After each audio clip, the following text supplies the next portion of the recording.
Welcome to Haunting Live Podcast, a place where we bring a new paranormal guest each episode to share their journey and experiences. Hey, Haunting Live podcast fans. This is your girl, Yolanta Meri, and today we have a fantastic podcast episode for you.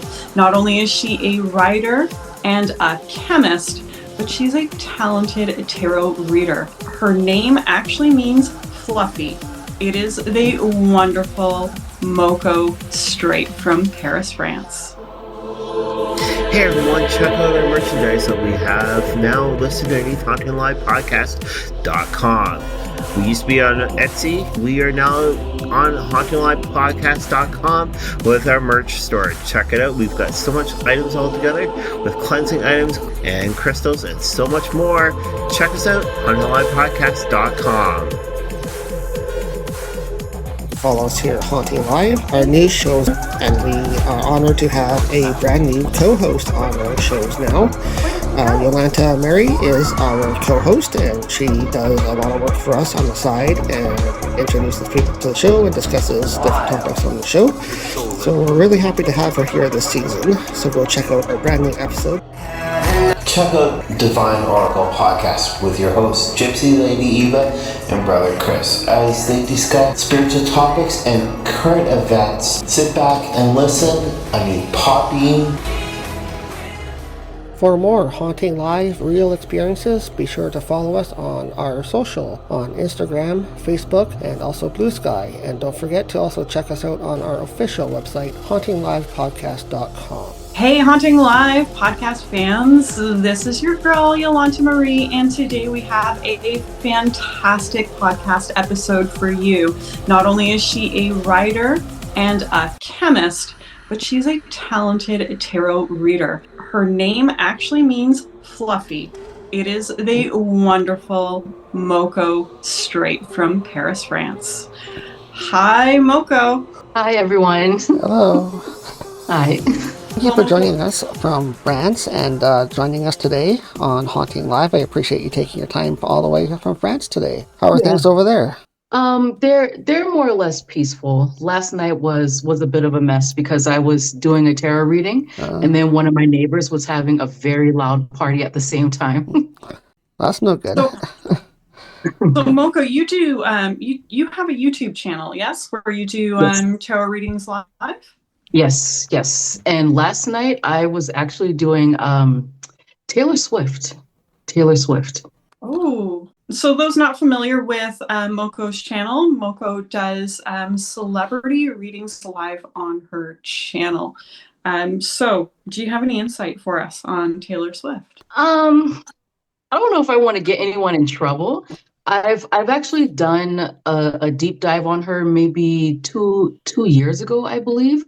But now that she's caught up in this Justin Baldoni case, and I think the news was that she was subpoenaed, so people wanted me to do an update on her and her relationship with Travis. And the celebrity readings, they're really fun to do because I'm nosy. I'm super nosy. I don't believe in psychically stalking celebrities, but I'll do a little story on them every once in a while. But so they're fun, but the difficult part is when you have fans who join and they feel like they know these people really well because they have a parasocial relationship with them.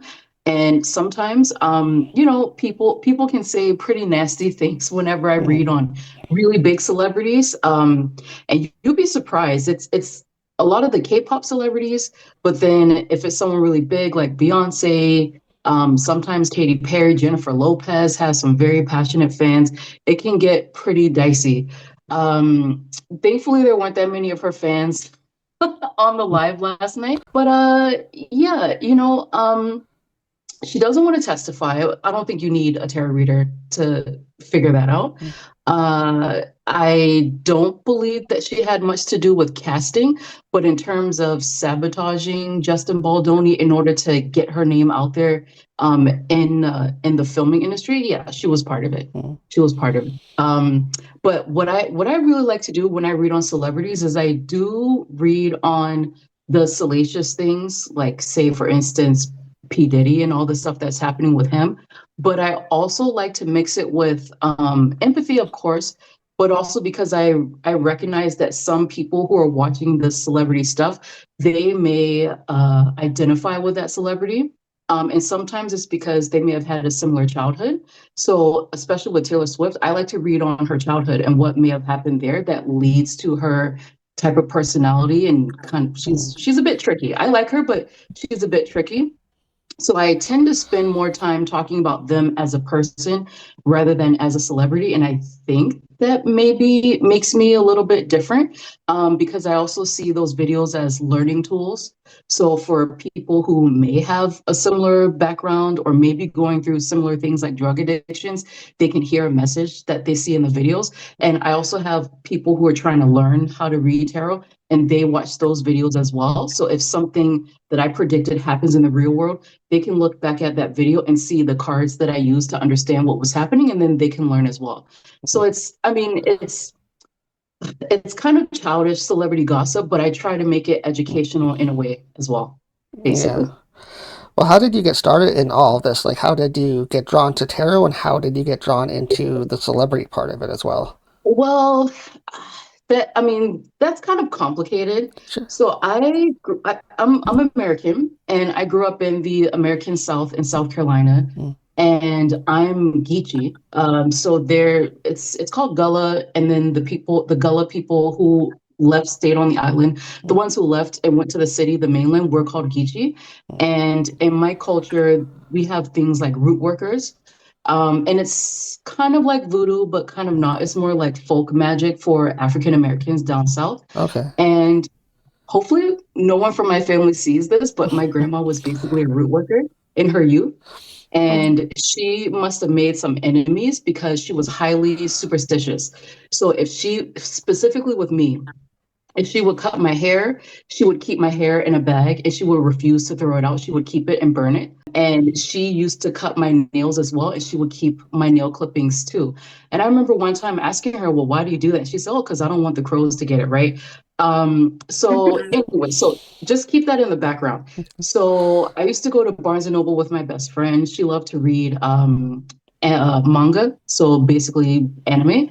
And one day we were 16, 15 years old, something like that. We went to Barnes and Noble. I'm bored because I don't read manga. And I see this beautiful, beautiful deck on display. It was Barber, Amy, oh my gosh, I'm forgetting their names. I actually ended up meeting them in person. I think it's Amy Zerner and Monte Farber.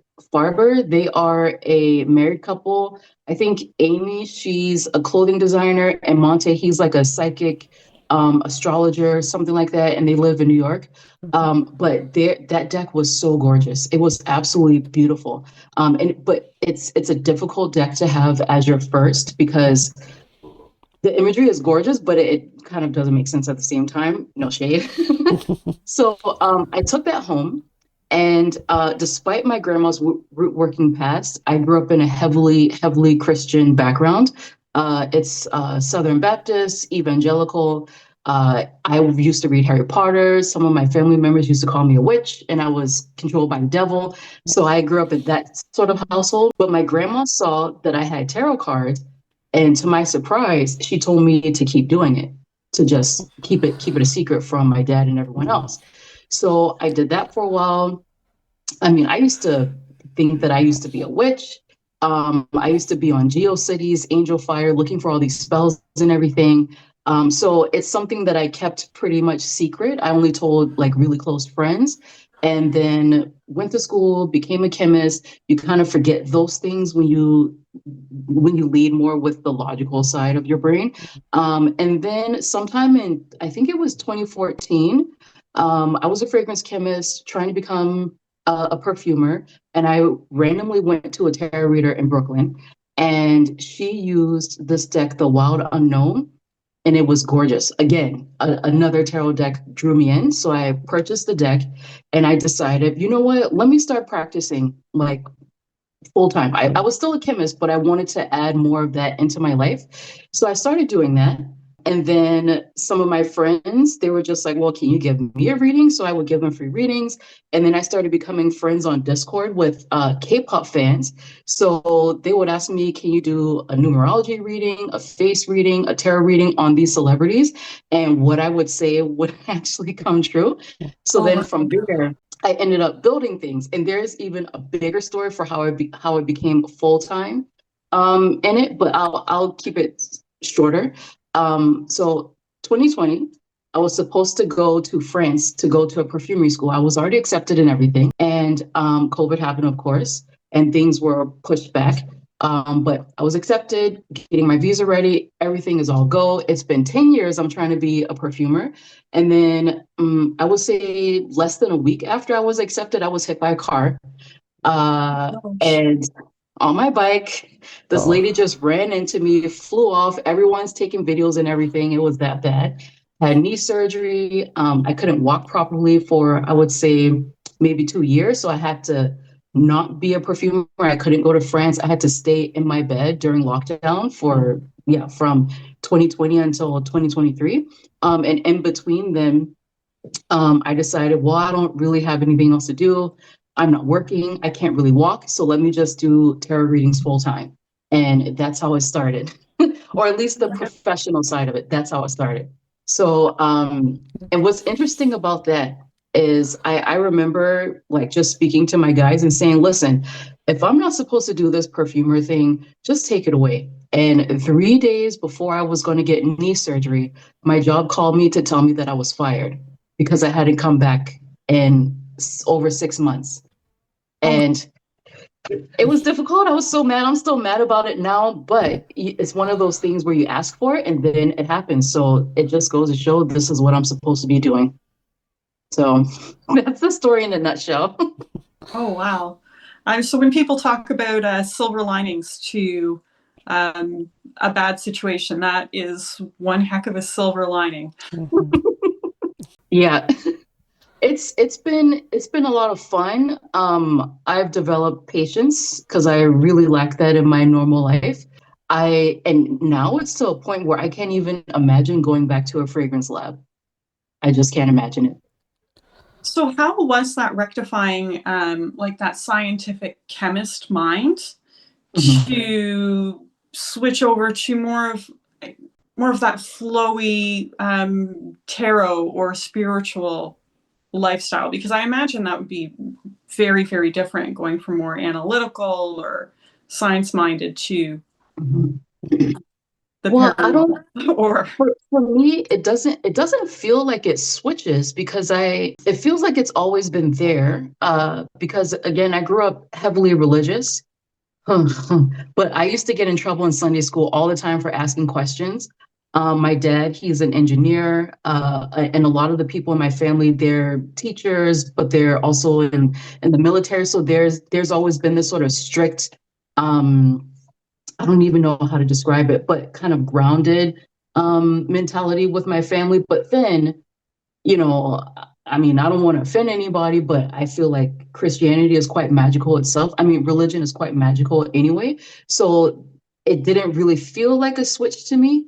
And even when I was training to be a chemist, even the way that I saw, like, say, for instance, the electron cloud, I would always see it as, I would try to relate it to something that I believe. So the electron cloud, while these electrons are outside of the nucleus, oh gosh, I'm going to embarrass myself because I'm forgetting my chemistry. But I used to imagine it as, okay, so that probably explains why we can kind of feel auras, because if we think of the person as the atom and the electrons outside, we're bumping into each other's electrons. So I never really had too much of a switch. And because I was doing well, I'm not good at astrology, but I was doing numerology, astrology, and witchcraft on the side. It was always there. The issue that I have, well, here's my cat. The main issue that I have is when I come across people who are too material, and then people who are too woo-woo, because if they're too far into the extremes, I just cannot. Like, for instance, and again, no offense to anyone, But when I get clients who ask me about twin flames, I'm just like, okay, you know.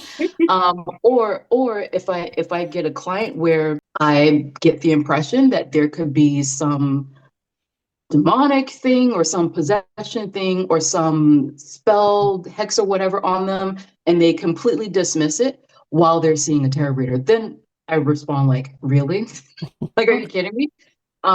So I feel like I'm more or less in the middle. I tend to be I believe in a lot of crazy stuff, but I also tend to try to find a logical explanation for things first before I jump to the conclusion that, okay, this is something that's outside of regular logic.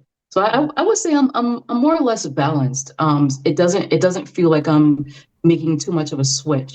But I will say the switch into more spiritual stuff became easier after COVID, for reasons I'm not really going to get into. But it just became a little bit a little bit easier. I'd like to touch a bit about your, I don't want to call it the voodoo background, but like the spells and the casting and the witchery kind of things that you're kind of into. I find that fascinating. So let me be cautious here. Yeah. In my little Instagram bio, I mean, this is for SEO. I say that I'm a witchy woman, but what I notice, and I've been speaking to actual practicing witches, is that I don't actually do much of it anymore. And I think maybe because now I feel quite satisfied with life, and I don't do it professionally either. I can't handle that. I don't necessarily feel the need, but definitely I remember when I was in elementary school. So I'm part of the generation where we grew up with the craft. With Neve Campbell. I think she's Yes. Canadian. I used to love her. Yeah. Yeah, we grew up with the craft, and light as a feather, stiff as a board, all this stuff. And my best friend at the time, her name was Alexandra, and there was a different lady, maybe Kelsey. We would so we had our elementary school was in one spot, and then across the street we went to a Christian daycare, a very Christian daycare. And what we would do is we would pretend like we were witches. There were a lot of honeysuckle everywhere. We would just pick them and put them in a pot or go to the river in the backyard of the daycare and pretend like we were making a witch's brew. And that's just what we did. And then after that, oh man, my dad got a computer. So then I would sneak. Oh gosh, I hope he doesn't see this, No. but I would sneak at like 3 or 5 in the morning before he woke up to go to work and just turn on his computer, search for things like I used to be on Angel Fire websites all the time to look for spells and GeoCity spells like Wiccan stuff. I mean, I see you're nodding your head, so maybe you remember them, how they had Oh, like yeah. the Yes. black background and the stars and everything or whatever. So Yep. that's what we would do. We would write them down in a composition notebook, and we would do stuff. But I will say for myself, when I was younger, I used to live with my grandma.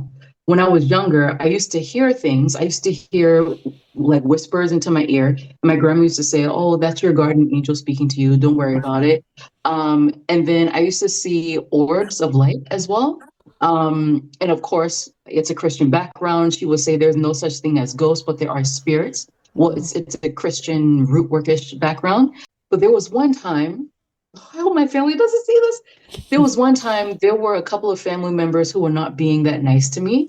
And I didn't know exactly what I was doing, but I got this person's hair from a brush. I created a doll, wrapped it around, stomped on it, and then buried it. And I kid you not. I mean, she found out her boyfriend was cheating on her. She lost her job and everything. I ended up feeling bad about it. So I try to take it back, but I think that was the first spell that I had done. And then once I started going on those websites, I would see things like freezer spells, so I would do that. But it was mostly like I felt like I was being bullied or that I was being singled out, for whatever reason within my family, not even people outside. So I would do that. Little did I know that my family, they were actually going to real root workers to get things done to other people. So that's what I used to do. Nowadays, I don't do much myself, to be honest. I mean, I have a couple of altars. You can see it there, but they're ancestor altars, and I have one for a couple of Greek deities that I really connect with. But in terms of asking them things, I don't really do too many rituals. For me, it's more of an appreciation. And if I get something, then that's cool, you know? But when it comes to actual work, one of my good friends, she is a very powerful witch. I go to her. I don't do the work myself. And I've worked with witches before, but there have only been two where I felt like they were real. And it's mostly because of what I experienced after working with them. I'm getting the heebie-jeebies now. She's real. I feel like I have talent, but not really the desire to actually do spell work for myself.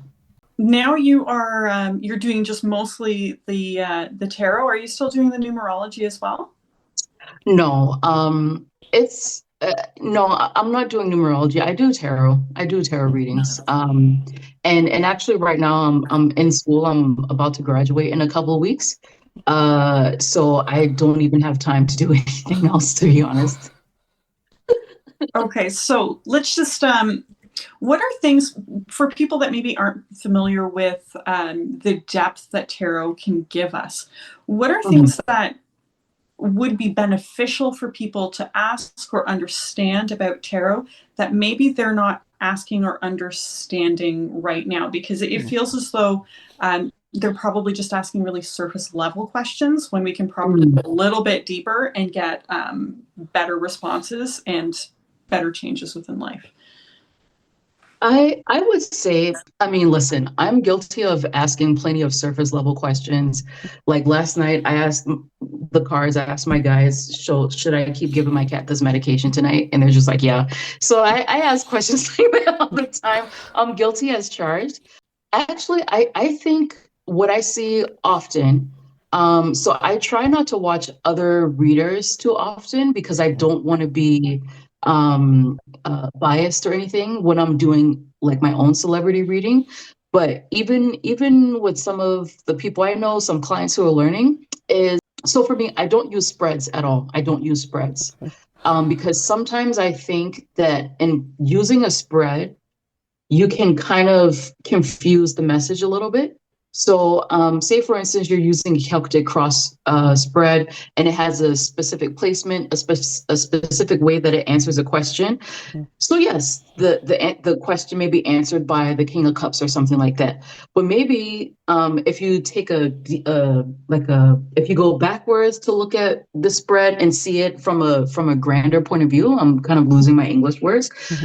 You may see a different message there that's not actually answering the questions that you pose to it. So I think I would tell people that just because you ask a question and you get cards, that doesn't mean that the question was actually asked. And I tell this to clients all the time when I'm doing live readings with them, that yes, you do have these things that you want to answer, but sometimes, like say for instance, a lot of people want to know about love, but sometimes they want to talk to you about you need to see your doctor. And this is going to be the first thing that they tell me. And I think readers, they need to pay attention to make sure that what they're asking is actually being answered versus what spirit wants you to know. And for me, I the way that I read nowadays is I'm not just pulling cards. I'm also reading with spirit. So I actually call down or call spirit around me to help me with this. So it's not just coming from me. And that's why I tell my clients that I don't actually have control over what they say. So like maybe now is not the right time to ask if you should go out on a date with this guy. Maybe now is the time to talk about your career, you know? So I would say that that's something that people should pay attention to. I'm fine with the surface level questions. It's just make sure that the question or the card that you're receiving, it's actually answering the question that you asked. Because a lot of the times they just tell you what they want you to know. Yeah. I've noticed. Yeah, I've noticed that as well when I watch other channels as well. When they do their spreads or whatever, they're on a certain topic and trying to find an answer to a question or something. It's like totally different answers that the cards give to something else. So I do notice that quite a bit. Yeah. So do you do readings? You say you do readings with spirit. Is there a way that you sort of meditate first to connect with spirit before you start your reading? Or so when I first started out, I didn't even have a process. I would just draw cards. which is it's not well, if you're doing it for yourself, I think that's fine, but when you're a professional, not really. I think you have to have some kind of protocol. And what started it is yeah, definitely from 2014 until 2020, that's how I used to read, just fortune telling. Okay, that's what I'll call it. I used to do fortune telling, but somehow, and I don't even know how it happened, but during COVID, a lot of things happened during COVID because I had so much time in my apartment. My job was not considered essential, so I was literally in my apartment meditating maybe like 2 or 3 times a day. Is I created this routine for myself. So this is the elaborate perfect day: is to wake up, do some yoga, and then sit at an altar, light a candle and incense, and meditate. And I always have water out there for them. I always have chocolate or something out there for them. And then I would actually ask in my mind to bring down my guide and actually have a specific sequence for when they're telling me that they're showing up. I can feel them. I can definitely feel them, but there's a card sequence. So I chose cards as my tool to speak with them. And then we talk about what's happening today. These days, I'm hearing more about my clients and not about my own life. No thanks to them. But that's the sequence for me. But if I want like a deep, I guess like a deep communication, then I would do a spirit guide meditation. And I took some classes from this lady, Nelly Resnick. Actually I think she's Russian Jewish. But she lives in Brooklyn. I took meditate or mediumship classes from her a few years ago. And she, for whatever reason, I love her voice. Her voice really helps me to get in the zone. So I would do like a 17 to 20-minute spirit guide meditation. And that's when I can like really feel them on me and at my back and everything. And then I'm just pulling cards, and sometimes I'm doing some automatic writing. But it's my tool is mostly the cards. So that's what I do. But now when I'm working with clients professionally, I do an abbreviated version of it. So I do maybe 1 minute to 2 minute of breathing exercises to clear myself. And then when I read for them, I'm not actually working with my guides directly because I feel like, I mean, there's some bias there. So what I would do is I request that my guides work with theirs so that we as a team can bring them the best information for their highest good. And I always put in for their highest good in there because there have been times where I didn't actually use that. I think maybe for about a year, I didn't request that. And I noticed how I would receive the truth, like a truthful answer about a situation this person is going through. But then what I'm told to tell them can sometimes be different from what the truth actually is. For example, there was one client who she wanted to end things with her husband, and she was thinking of some guy at her job. And actually, she didn't tell me that she was married, by the way. She didn't tell me this other person was married. But as I'm reading, they're giving me this information. So for any potential clients, you can't hide from me. But they're giving me this information that, this lady is married, this other guy is married. There actually is an attraction between the both of them, but her husband is going through like some sort of difficulty. He needs more time. He needs more understanding. So tell her that yes, there is an attraction between you and this person, but it's not going to work out. This person is going to go back to his wife, and you're going to lose like everything, custody of your. So they were telling me what to tell her. And I feel like maybe 2 years later, she ended up sending me a picture of she and her two sons and her husband, and they're happy. So was it the truth? It was the truth, but it was edited in a way to get her to react in a specific way that would be good for her in the long run. So since that incident, I say, okay, just tell me what's good for them. just tell me what's good for them. So yeah, so that's my edited process. I do that process more often than the long one, to be honest. Well, that just shows that there is something higher working with you when you do readings, right? It shows that there's a directive almost from somewhere else guiding you and helping you. So that's a good thing. Well, actually, and this is something that, I was self-taught basically. In 2021, I took these mediumship classes from, I mentioned her name before, Nelly Resnick.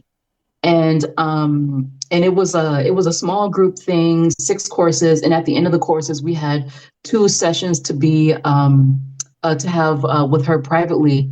And she told me that the way that I read, she was like, "Oh, you're going to burn out so quickly." And the thing is I can be competitive sometimes, and especially when it comes to the truth. So I say, "Give me the truth and the absolute truth." Like I don't know, Jack Nicholson from A Few Good Men, and I would feel that there would be this thing shooting up, and it would go. Oh, well, it would go all the way up there. And then I would feel this heavy pressure around me and getting lightheaded and everything. And that's how I would read. And when I started to take her classes, and we learned how to work with our aura in this mediumship, but also how to speak to, well, the way I see it is behind me, to deceased human spirits. And there was one time where we did a higher self exercise, and another time when we did an angelic exercise.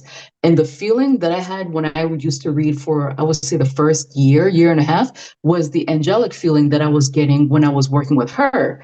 And to be honest, like I said, I believe in this stuff, but I'm also highly skeptical. So I'm just like, we're going to talk to Archangel Michael. Yeah, okay, fine, whatever.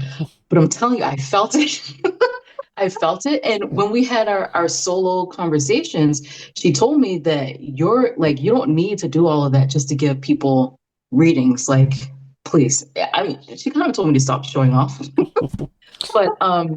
But that's what it felt like. I haven't felt that in a long time. But maybe it's a good thing because I don't get as tired as I usually do. I noticed that, especially with what's happening with American celebrities and all these like sexual harassment and assault cases, I just skim them now. I don't go too deep into them. And I think that's just my guys, the folks that I work with, they're helping me to stay grounded and not get too involved in other people's mess. So Do you find that sometimes? Do you get a deep dive into a celebrity and they get kind of murky and messy? And Travis Kelce last night was, usually it happens when someone is heavily, allegedly addicted. And I actually mentioned it last night. The video is actually premiering tonight, this Sunday. But I mentioned it how even with clients, sometimes it's mostly drugs. Is when they start to become addicted to it. It's almost like I can see these and feel these energies connected to them. That's sort of like sucking off of them. And there was one time. So last night it wasn't that bad, but there was one client. She's moving out of her home, and she didn't tell me why she wanted to move, besides, oh, I really hate the city that I live in. And I kept seeing this masculine energy in her reading. I was like, well, who is this person? This person feels like a Gemini's son. Who is this guy? And she was like, oh, it's not my baby daddy. It's not this, it's not that. So I was like, okay. And, but the person keeps popping up. And I said, wait a minute. There's some like Gemini dude. He's aggressive. He's quite angry. I feel like he may have some sort of addictions. He's maybe a family member or like a friend who could be a family member. And she said, yes, that's my brother. And I asked her, what is his name? And she told me. And I got like the grossest feeling from this person. And I could feel like here, this sort of, it was like punching me in the forehead. And I hadn't felt that before. I tend to be really well protected. But for this person, when I was asking, so why is this person so aggressive? And he was a piece of crap. Like, I will say that he was, but there was this thing attached to him that didn't want me to read on it. And it was the first time that happened in any kind of reading where this thing was actually attacking me and telling me, well, I heard it. It was saying, well, I don't know if I can curse, but it was saying, back off, bitch. And I was like, okay, I'm good. We don't need to do this anymore. But it turned out that he had a big addiction problem. And I just chalk it up to, I mean, it's partially that person's own issues and negativity that comes with addiction sometimes, but it's also these things that attach to them. And again, I'm not going to come out and say it's demonic, but it probably was. It probably was. So but I felt that. you were able to actually pick up on that energy that was attached, and it was kind of fighting back against you. That's crazy. Yes. Yeah. Yes. Yeah. And even and this actually happens a lot with because I have some clients in the Middle East and Central Asia.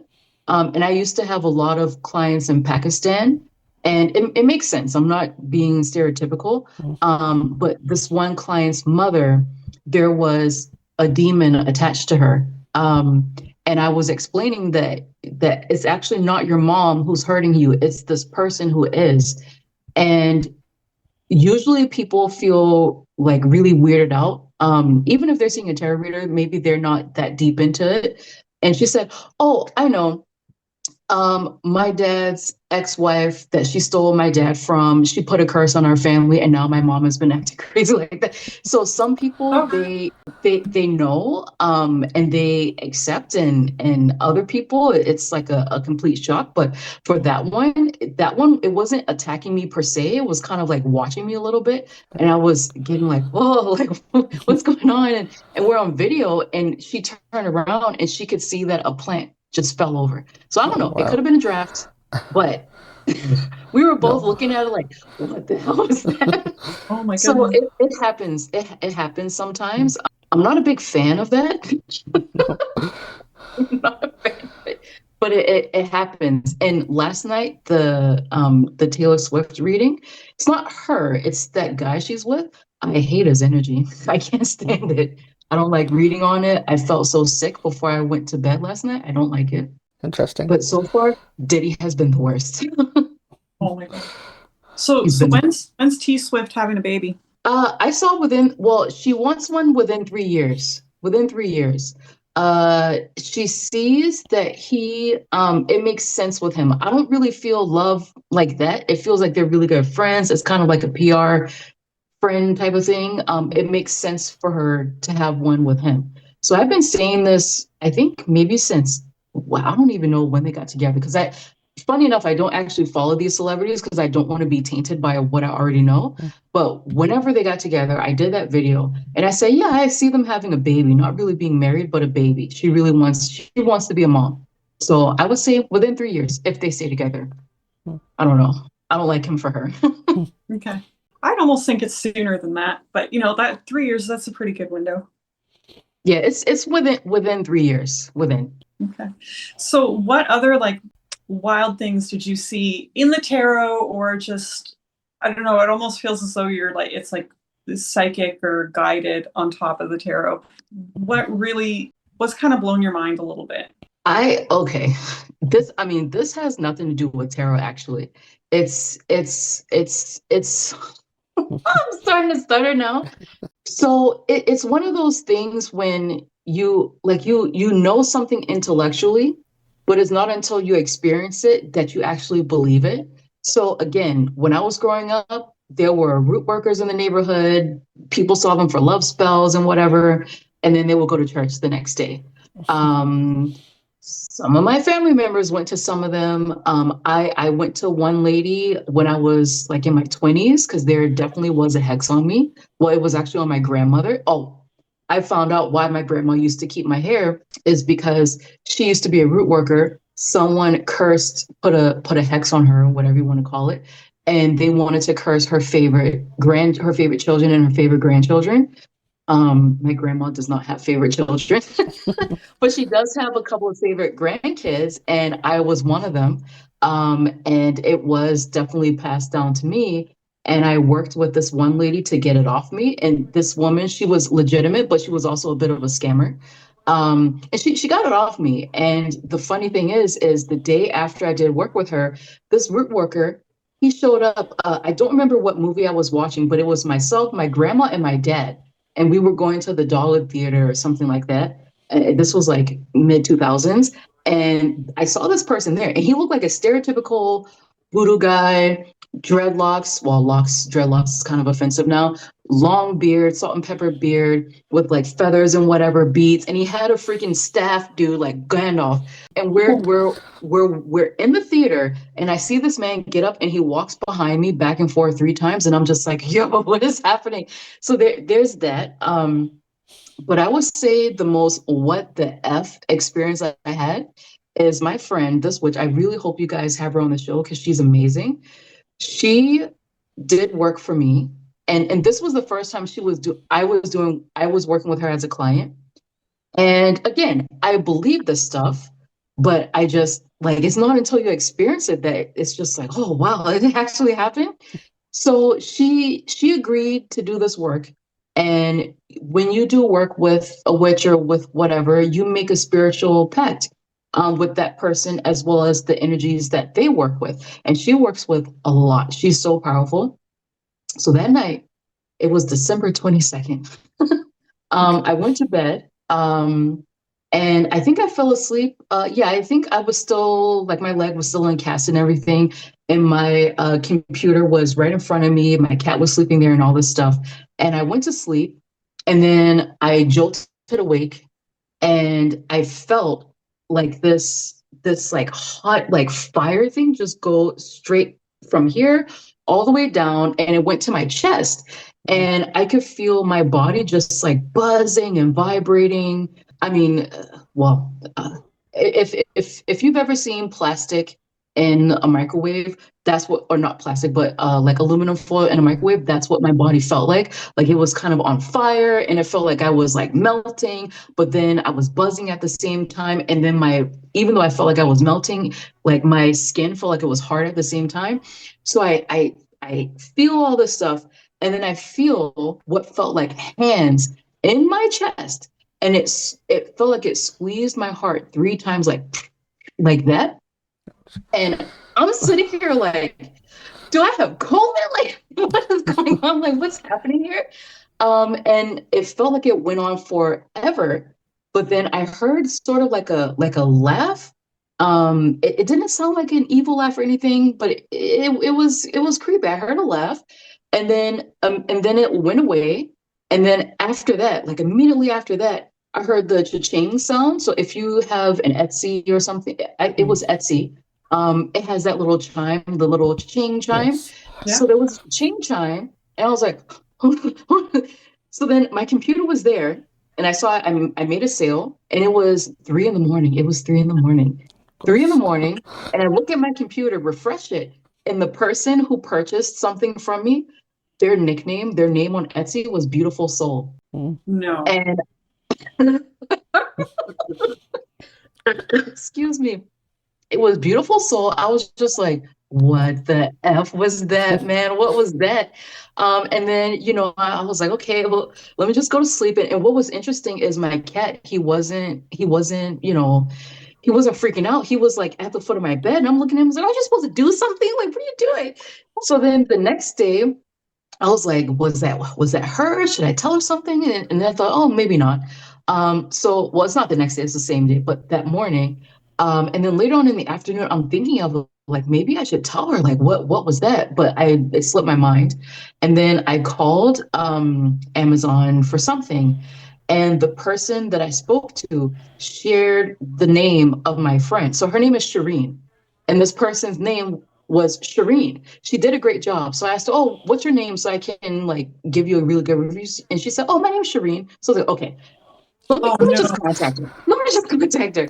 So I contacted my friend, and she said, oh yeah, they really love you. My spirits really love you. So I was like, okay, all right. And anytime she's done work for me, I would feel that. And now, so it's been some years. So now whenever they come to visit me, because they visit me quite often, we have this game of how quickly can I get them to get off me? And the last time we did it, this is going to sound so insane, but the last time we did it, I could hear laughter. I could absolutely hear laughter. And I think the last time I could actually hear their voices that time. And that actually was a bit creepy because I'm just like, bro, what is this? So there's that. But I do have a negative version of this. So I moved into this apartment relatively recently, back in October, and it's a studio. This is France. This is actually a huge apartment for Paris, and my bed was actually here, and I would face the window outside because I love facing windows, and I was sleeping on my back. And I have a medium friend who told me that some of the spirits from my old apartment actually followed me here, which I'm fine with that because I think they're delightful. And she's just like, yeah, they're watching out, they're making sure that you're protected, da da da, whatever. So I was like, okay, cool. So I'm laying in my bed. This is October, and I'm laying like this for some stupid reason, and I I can't, I don't remember how this happened, but I lucid dream often. But I don't actually control my dreams because I like to see where my dreams take me. And I guess I was lucid dreaming. And then and this actually was the first time this happened. I could like see my body in my bed, right? And I could see my body raised slightly above the physical, and we were making the same pose like this. And then out of nowhere, something just came on top of me. And at first, I'm thinking that, oh, this is my friend's Jin, we're gonna play. But I couldn't see it, I could feel it, but I was like, no, something about this doesn't feel right. Like, what's happening here? So this thing started like it didn't speak, but it was giving me this impression of like open your arms. So I kind of went like that, and then zoom, it pressed on me. So I was like, oh no. I curse a lot, by the way. I'm being on my best behavior right now. But I basically said, get the F off me, like mentally, right? And I could see my real body and my spirit body and my like both bodies, we went like that to it. And it was so weird. It felt like it snapped back. Like I was shocked and it was shocked that I like just said, get off me, right? And it left. And again, I looked at my cat like, why aren't you doing anything? um and I've been that thing actually freaks me out because it's visited me quite a few times, with the most recent time being this year. I was in the States for Christmas, and then I came back, and then I immediately fell sick. And one night I was in a feverish delirium, and it was back again. And by this point, I was fed up with it because it's just like, I don't know who you are, sir. Like, I don't know what you're doing. If you want to hang out, like, just like be nice about it, but you can't just go jumping on top of people. So I actually curse this thing out. Yep. And I tried my best to like get it off me. But that thing, I still don't have an explanation for what that thing is, until I listened to a podcast last week. It was literally last week where this guy was saying that sometimes there are negative energies, demonic, whatever you want to call it, that want to share your life. So possession, if you want to call it that. And he said that when he would take a certain drug, I forgot what he said it was, he would actually see this thing when he's dreaming. And that podcast is so wild, but he would actually see that thing. And for the longest time, he thought it was sleep paralysis, but it wasn't until he taught himself how to lucid dream where he could actually see that it was a spirit or something that was trying to take him over. So I don't know if that's what that thing was doing to me, but like that was creepy. But now when people talk about like sleep paralysis or like a succubus, like my family, we used to talk about that all the time, a succubus or incubus, and I would think like, oh yeah, whatever, that's like stupid, superstitious or religious stuff. No, it's real, or at least I think it's real. Well, when you're Sorry for talking that long about explanation. something sort of being on you during your dreams and you're sort of out of body at the point where you feel this entity on you, I was kind of drawn to the night hag because that's sort of what they do. They kind of attach themselves to you when you go out of body. So that's kind of what I Oh, was thinking it could be as well, but it could also be incubus or succubus as well. they're different. They're all different. They're all different, unfortunately, yes. Really? Yeah. Oh, whatever that thing is, don't come back. No. That's all I know. Well, it's very interesting. I've appreciated all your stories today and sharing some of your experiences that you've had with our audience here today on Haunting Live, and also telling us a little bit about how you do your tarot. It's been very insightful. Thank you so much. No problem. Oh, well, sorry, my cat wants to join. That's okay. We'd love to see him on camera. And There he Hello. is. Hi, buddy. Mokko, just for people that want to find you online, how can they find you? Oh, yes. Oh, I didn't promote at all. You can find me at www.terrorbymokko.com. You'll find all my links there. I'm on Etsy as well, YouTube, Instagram, but the content that I have on Instagram, it gets posted on YouTube. It's just if people want to come to a live celebrity reading, you have to follow me on Instagram. And then I also do free readings once a month when I have time, usually around the full moon. I actually had one last night. And then also I'm getting into copywriting for other spiritual people. I just launched the website Wednesday. So it was this week I just launched it. That's going to be called the Astro Scribe. So I'm not necessarily taking clients now, but if people are interested in having a professional tarot reader write their websites or blogs or anything for them, then I'm starting to do that as well. Well, thank you so much for joining us. I appreciate you taking your time, especially, like I said, all the way over there. So it's wonderful to connect with you. So, alrighty, thank you so much. Thank you. Miss one of our episodes? Replay your episodes on Rhode Island Broadcasting. Show your support for Haunting Live by supporting our broadcast partner, Rhode Island Broadcasting. Find them on YouTube.